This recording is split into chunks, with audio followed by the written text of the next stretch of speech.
The third thing that verse 17 means is that the awareness of sin sorts people into categories. Now, we've already kind of seen this in point number 2, but let's look at it again. Verse 17, let's see how the awareness of sin sorts people into categories. It says in verse 17, "And when Jesus heard it, he said to them, 'Those who are well have no need of a physician, but those who are sick.'" Now, look at the two categories Jesus creates.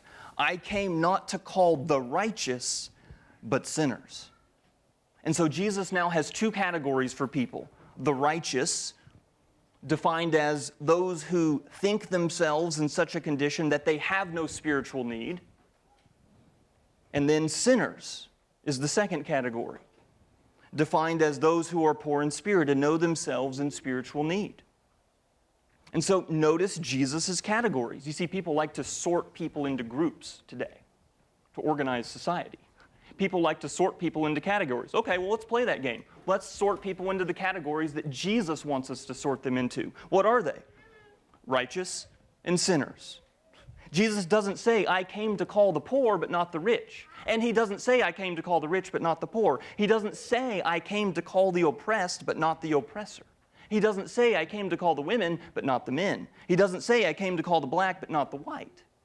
No, the categories he uses are righteous and sinners.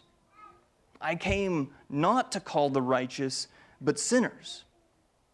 Well, what does that mean?